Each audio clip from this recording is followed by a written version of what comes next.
Ada keterikatan cara berpikir berdasar sanad. Tadi seperti yang dikatakan moderator, laulal isnadu laqala man sa'a ma sa'a. Andai kan tidak ada sanad, maka orang akan berpikir agama sesuai maunya. Dan itu bahaya sekali, karena agama ini riwayat seperti tadi yang dikatakan, inna hadzal ilma dinun fanzuru amman ta'khuduna dinakum. Saya punya sekian contoh cara berpikir sanad dan cara berpikir rasional. Di akhir Ihya itu ada cerita tentang rojak, dan ini pasti di luar dugaan sampean, karena sanad itu cara berpikir itu ya ikut saja, yaitu ada dua orang ahli neraka dipanggil Allah dalam keadaan di borgol, ditanya sama Allah, enak di neraka? Jawabannya pemuda itu ya, wah Gusti ya, di neraka kok enak? Ya jelas gak enak. Ya sudah, kamu kembali lagi ke neraka. Dugaan kita kan pasti anak ini gak mau. Ternyata enggak, dia lari sekenceng-kencengnya menuju neraka. Semangatnya Masya Allah. Makanya ini sekaligus ijazah, kalau disuruh masuk neraka yang apa? Semangat. Oh itu Tuhan akhirnya tanya, loh kamu tak suruh ke neraka kok semangat? Gusti, saya ini sudah kapok. Ketika di dunia kalau jenengan nyuruh sholat saya lelet, jenengan menyuruh kebaikan saya lelet.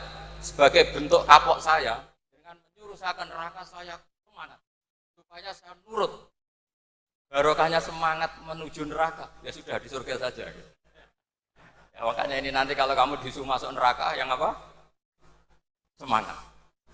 Karena kita di dunia itu ada di akhir Ihya. Artinya itu kan di luar dugaan kita, cara berpikir seperti itu di luar dugaan kita. Akhirnya dia jadi ahli jannah.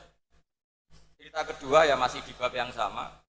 Yang satu disuruh, enak di neraka, ya enggak Gusti, sudah kembali lagi ke neraka. Si orang ini tolak itu.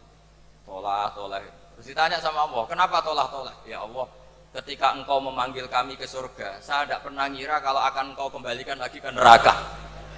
Ya sudah, kamu di surga saya karena husnudzon sama saya. Ini berarti ada dua sanad. Lucunya sama-sama benar. Yang semangat ya benar, yang lelet juga benar. Maka kamu punya dua pilihan. Nanti kalau disuruh masuk neraka, bisa semangat, bisa apa? Lelet. Dan semuanya nanti di surga. Artinya begini, sanad itu apa ya? Enggak yang kita duga. Makanya saya mohon siapapun yang mencintai agama ini harus banyak baca. Jangan nuruti emosi, kemudian emosi itu di atas namakan agama. Di Sahih Muslim itu ada cerita, ini termasuk hadis pegangan kan Sahih Bukhari Muslim. Itu ada cerita seorang sujud sama Allah itu kan banget baiknya, sangat baik. Kemudian yang sujud ini diinjek oleh pemuda yang nakal. Diinjek. Ketika diinjek, yang sujud spontan ngomong begini, fawallahi la yaghfiru wallahu laka.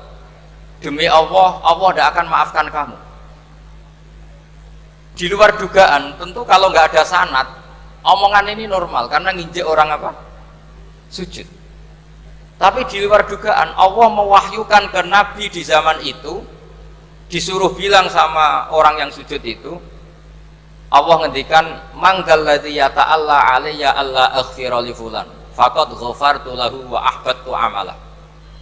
Siapa yang mencatut nama saya bahwa saya tidak bisa memaafkan orang yang nginjek, Allah tersinggung karena namanya dicatut.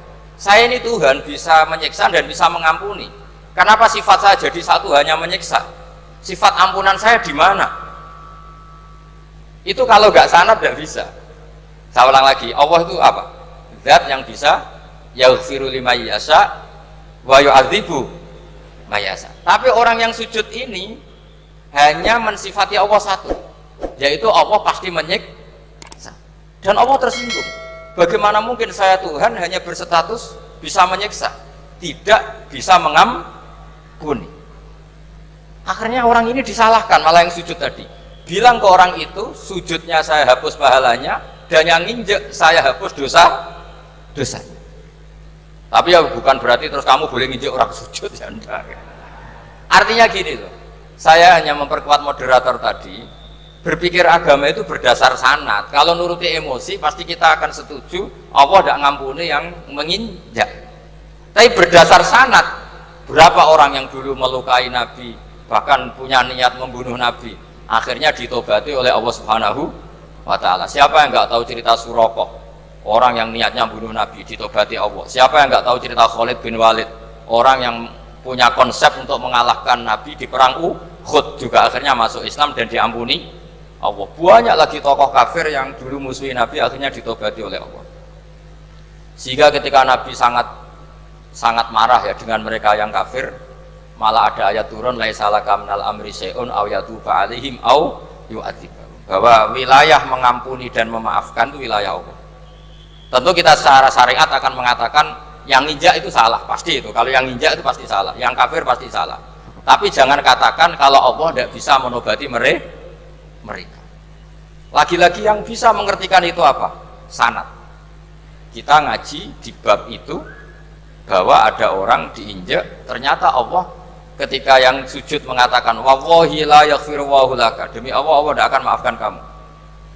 Loh, mensifati Allah dengan satu sifat la yaghfiru itu Allah tersinggung. Karena Allah bisa yaghfir. Makanya ini penting sekali saya utarakan supaya kita ini bicara itu sesuai sanad. Karena andai kan tidak sanad, agama ini di logika, kemudian logika orang itu berbeda-beda. Maka kayak apa kacaunya agama ini?